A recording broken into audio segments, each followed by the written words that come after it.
хөрс ирүүл бол күнс ирүүл, күнс ирүүл бол хүн ирүүл гэж. Энэ сайхан одоо Монголоос ерөнхийлөгчийн дэвшүүлж байгаа энэ үндэсний хувьсгал. Тэгээ цагаан алт хөтөлбөрөд олон хөтөлбөрүүд одоо Монгол улс хэрэгжиж байгаа.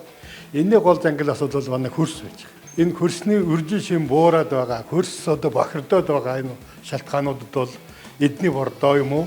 Тэр одоо жига ашигт бактери гэдэг одоо Улаанбаатар хотод бол хөрсний бохирдол маш их байна.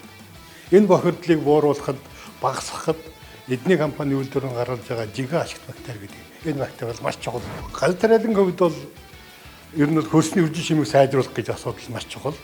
Хөрс үржин шимтэй байж гэмээр ургац хариу авна. Чанар сайтай ургац авнаа. Чанар сайтай ургац авч чадах юм бол хүн амаа эрүүл күнсээр улаан буудагаар гурилаар хангана гэсэн үг.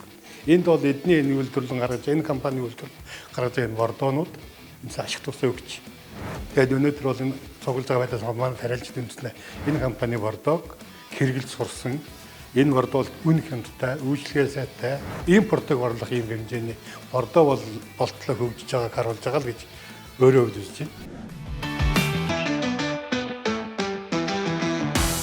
Шинжлэх ухаанд суурилсан инновацийн бүтээгдэхүүн